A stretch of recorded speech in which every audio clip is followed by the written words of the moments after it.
So, Goya was born on March 30th, 1746 in Spain. He's known for his dark painting techniques and imagery. Um, so his starting art began with an apprenticeship, and then he continued his study in Italy. After this, he was really observant of human figures, and their behavior. And so then he became really important to the Spanish government. And then he was suffered a serious illness that left him death, and eventually isolation overtook him. So Goya's painting styles changed and developed many times during his years as an artist. He was a court painter, and he created art that was heavily focused on the human form. His early paintings were traditionally done in the Rococo style, meaning that it was done in order to complement the architecture. And there's a lot of religious imagery. His style was heavily influenced by neoclassicism, and in short, Goya's work was a reflection of romanticism, even though the artist didn't self-identify with the movement. So here are some more depictions of him being a neoclassical artist.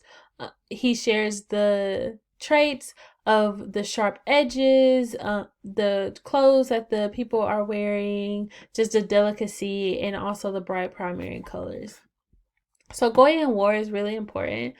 Goya depicted a lot of war scenes within his work, his most famous being the 3rd of May, and the composition is very noticeable in his piece, and the composition of juxtaposing sides is also noticeable within other pieces that he has when he starts to depict war.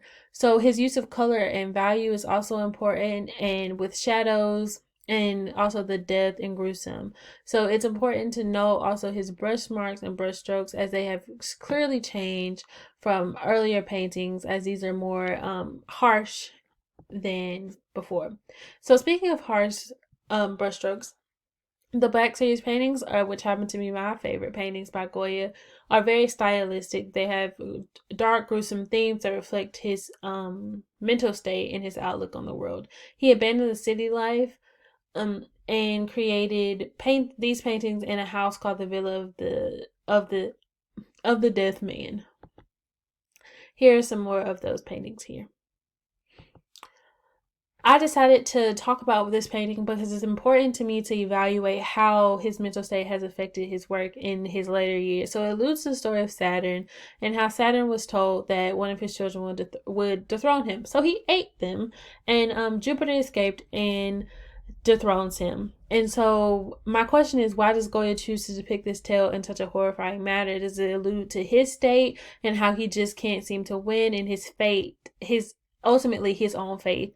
And so it can also be explained as looking as the function of Spain, and how Spain was at a state of political unrest, and Spain functioning as the children that are being decapitated by the oppressors. So clearly that struggle of power, you can see it in the composition, you can see it in the light and shadows and the darkness within these pieces. So before this, he created many sets of prints, so I decided to talk about two. This one was a set of 80 etchings, so he would etch into copper plates, much like how we did in class, and also use aqua tint and powdered resin to get these heavily dark backgrounds within this set. So many of these would start out as these drawings done and with just Indian ink wash and a brush, and they were meant to capture moments and times. And again, you can see these light shadows and the airiness that aqua tint creates with those little porous holes, and also the juxtaposition and the opposition of sides within the work. So here is one piece that I chose to talk about because of its relation to witchcraft and how that affects Spain. So a lot of times Goya would use things to reflect Spain so that he wouldn't be questioned like he was before.